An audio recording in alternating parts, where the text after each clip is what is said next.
Hi guys, welcome back to my channel, or welcome if you are new. My name is Paige, this is my Great Pyrenees Mellow, and in today's video, we're going to be doing a Q&A video. So without further ado, let's get on with the video.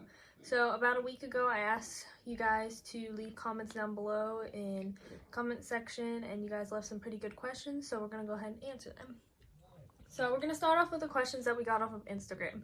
So the first question we got was, how often does Mellow get bathed?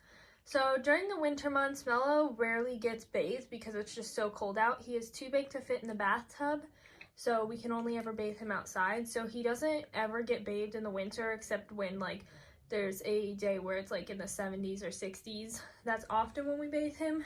But we do have a coat blower that really helps get his dirt from underneath his coat, and we make sure to brush him as often as we possibly can. Now, as far as it goes for the summertime, we definitely try to bathe him more often because it's warmer out and it's easier to bathe him, but he doesn't get bathed too often because he is an inside dog, so he's not one to really need a bath every single week or even every single 2 weeks. We normally bathe him at least once a month during the summertime, and then if we do go hiking in the water and stuff, he does get bathed. So the next question we got is from Kaiser.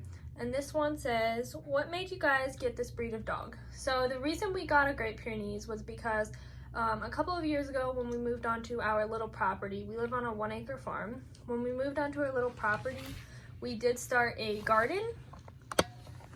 So we started a garden and we were having trouble with groundhogs. We only had 2 smaller dogs at the moment, and those smaller dogs didn't really help protect our garden from the groundhog and stuff.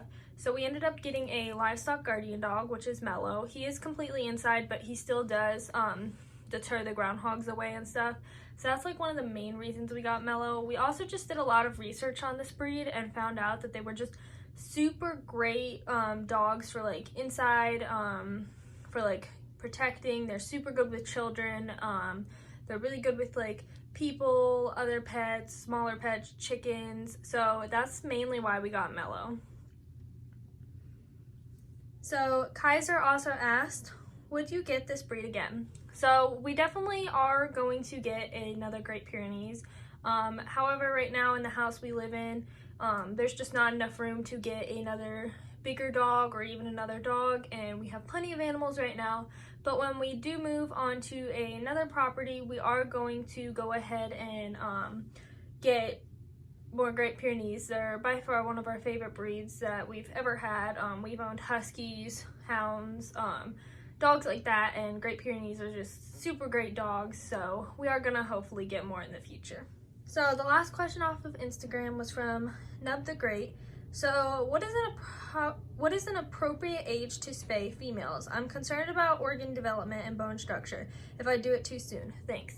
So as far as spaying females, a lot of people will tell you that it's best to wait 2 years once the dog is fully grown and stuff like that. Again, I'm not a vet, but with Mellow was spayed at around 11 months old, and he was 100 and something pounds at this age, and it was actually a really bad idea. So our current vet actually would recommend 8 months old for Great Pyrenees, just because they're such big dogs, and when you wait longer, the bigger they get, especially with males, the bigger they get, the harder it is and the longer it will take for them to heal. So the healing process was just terrible with Mellow. We had a lot of issues with him healing, and it was just not super great. So I would definitely talk to your vet on what age they think, but generally people recommend to spay Great Pyrenees or neuter them at around 8 months old, because it's a good age to where they've generally grown a lot, and they're just at a good age to spay them. So moving on to the questions I got off of YouTube. So the first question I got was, what is it like in the day of a life of Mellow? So this is from Stella. She actually asked multiple questions. So this is a question that I would probably have to do a little bit more in-depth video on Mellow's daily life, but he really likes to go outside and help take the chickens out. Then we come back in. We generally have school, so he kind of just lays around.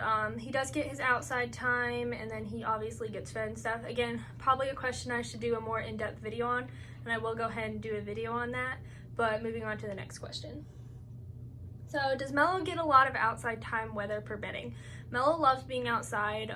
He is an inside dog, but he still does get a lot of outside time. He likes to go and let the chickens out. It's one of his favorite activities. He helps us let the chickens out, and he likes letting them or putting them away at night. And then we try and take him out at least.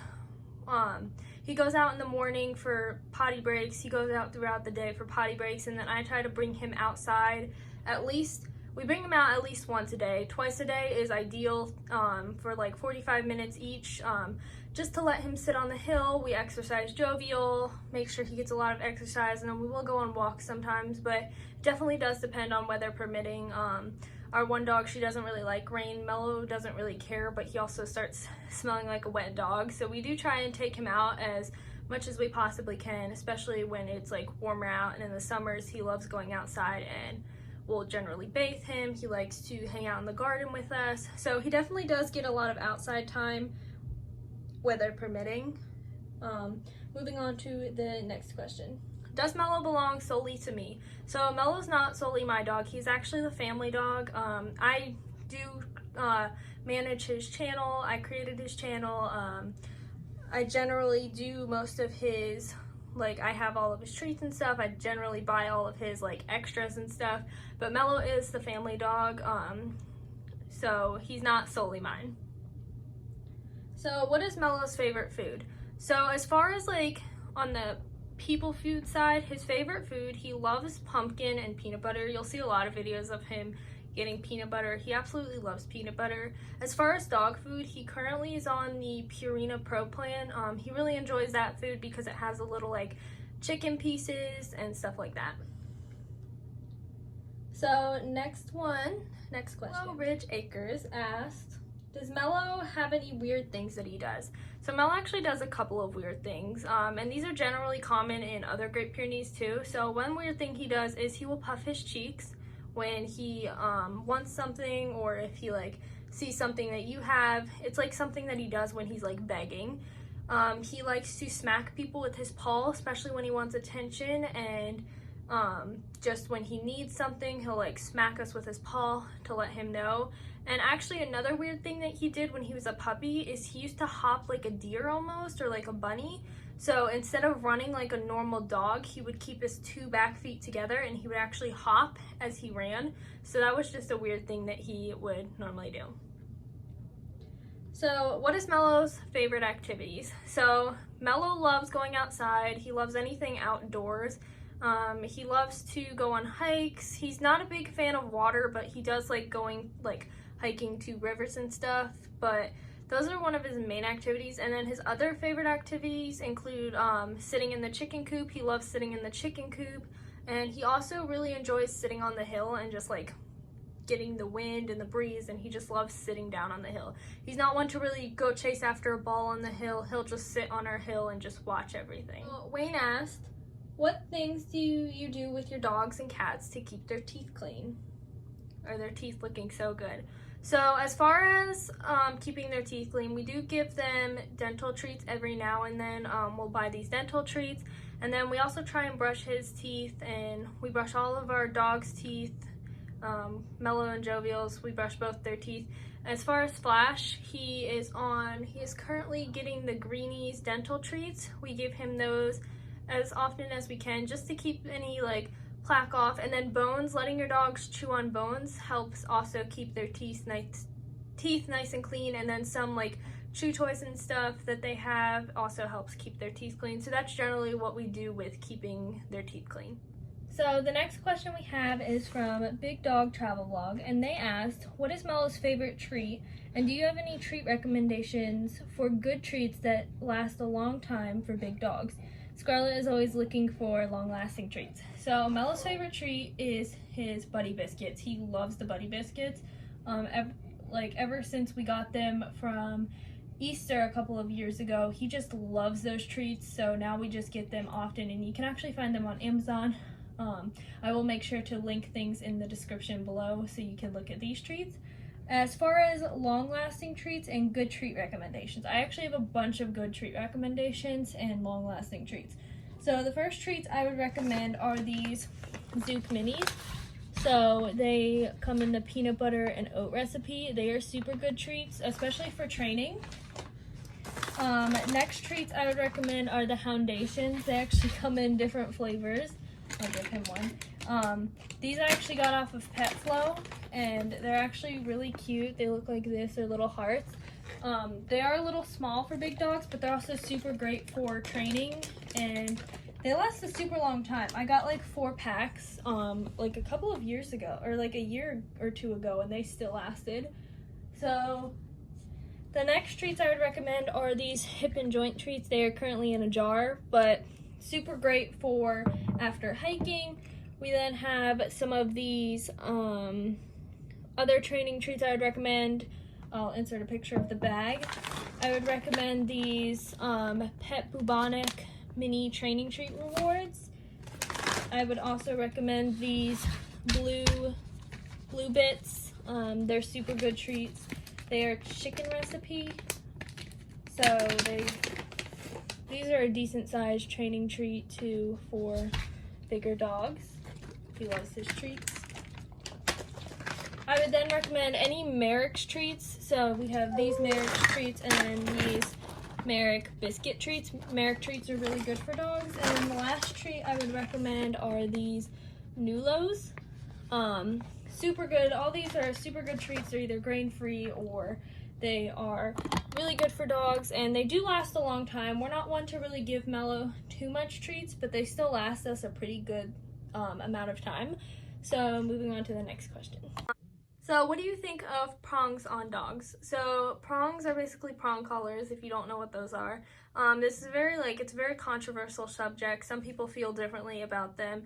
Me personally, as long as you have done your research and you are properly educated and you know how to properly use them, studies have shown that they are completely harmless to the dog. They won't actually hurt the dog as long as you are using them properly and as long as you know what you're doing and stuff like that. So I would definitely recommend, if you did try a prong collar on your dog, to make sure you've done your research and you know how to properly use them.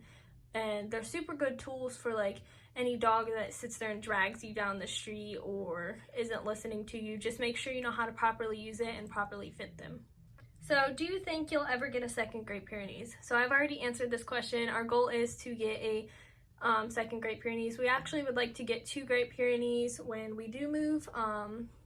But for now we only have Mellow. Mellow is actually our first Great Pyrenees, and hopefully when we do move we will be able to get a second one. So why are these dogs called great? I think they are great, especially Mellow, but they're a regular Pyrenees dog. So actually in the United States we call them Great Pyrenees, but in other places they call them the Pyrenees Mountain Dogs, or they will refer to them as other dogs. I don't really know exactly why they call them great. I just know that they came from like the Pyrenees Mountains, so we do refer to them as dogs that protected over livestock. That's what they were originally bred to do and stuff like that. So that's generally, like, not every place calls them Great Pyrenees.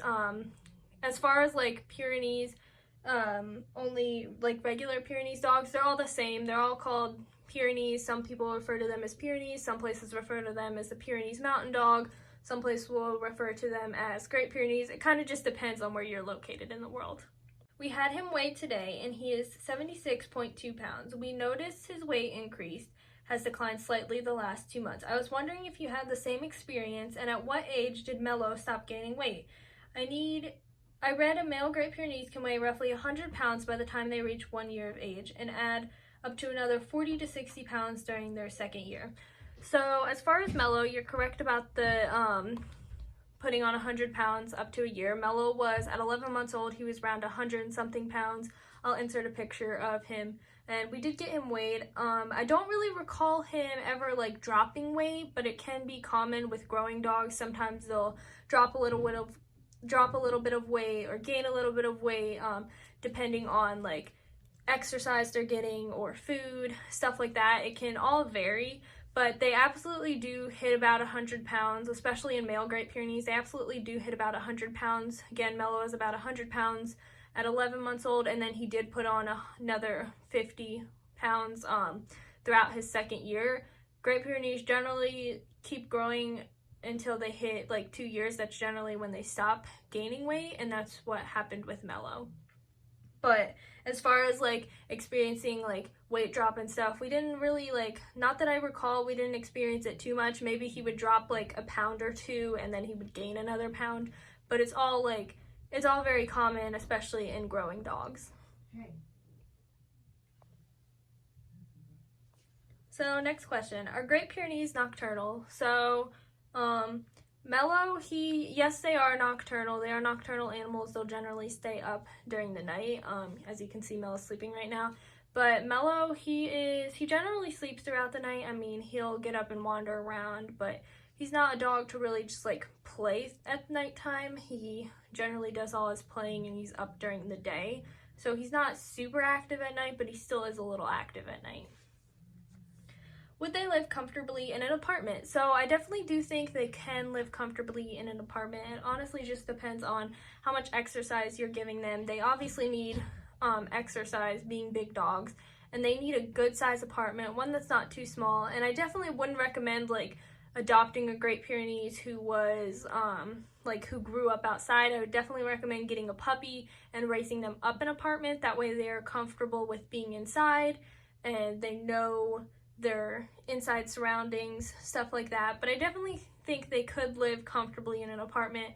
We don't live in a super big house and Mellow still lives happy and comfortably. You just have to make sure you're giving them enough exercise and that you're giving them enough attention and you're playing with them and they're not cooped up in that apartment all day. I noticed there's a lot of dry dog food and dog treats that have sorbitol in it now. I was told as sorbitol is dangerous for dogs. The dog treat that I bought, they said sorbitol is used as a preservative. So as far as the research I've done on sorbitol, none of our treats that we have or that we give our dogs, I don't even think it's in our dog food, contain sorbitol. But sorbitol is a sugar. It's a type of sugar, like an added sugar to make it more enticing for the dog to eat. So it's not the best thing in the world for dogs, and we just don't give our dogs any treats with sorbitol.